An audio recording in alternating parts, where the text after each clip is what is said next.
Speaking of scientific literacy, I brought along some disturbing statistics. As you know, American students are performing poorly on international tests for math and science. In science, we came in just ahead of Russia and on a similar level as Italy, Latvia, and Portugal.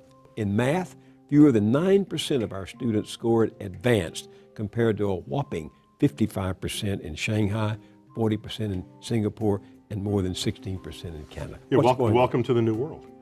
Yeah. I mean, okay, there's that fact that you just read.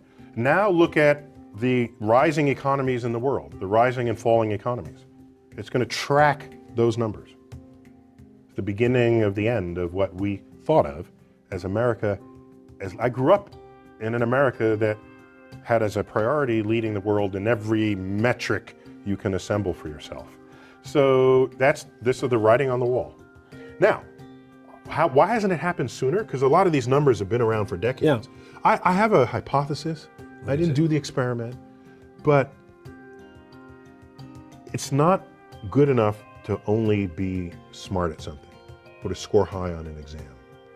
At some point, you have to step away from the exam and say, I have a new thought that no one has had before. And it's not a thought that you told me to regurgitate on this exam that you just wrote, because it's a thought that no one has had before. And how do you get those thoughts? You get those in irreverent cultures.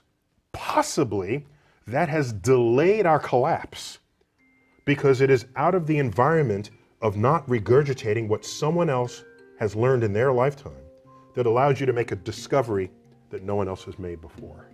You think there are too many tests? We give kids too many tests? I think we put too much emphasis on what the meaning of the test is. I test people. It's a way to find out what you know.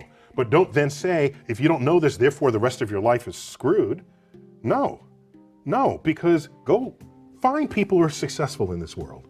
Find, talk show hosts and comedians and novelists and attorneys, and go get the politicians. Put them in a room and say, how many here got straight A's throughout school? None of them are going to raise their hands. By the way, throw in inventors. Throw in all these people. None of them are going to raise their hand. Okay? So Bill Gates dropped out of college. Michael Dell dropped out of college. Those people are not, the success of those people is not measured by how they performed on the exam that you wrote as professor. Because they're thinking in ways that you have yet to think, because they're inventing tomorrow.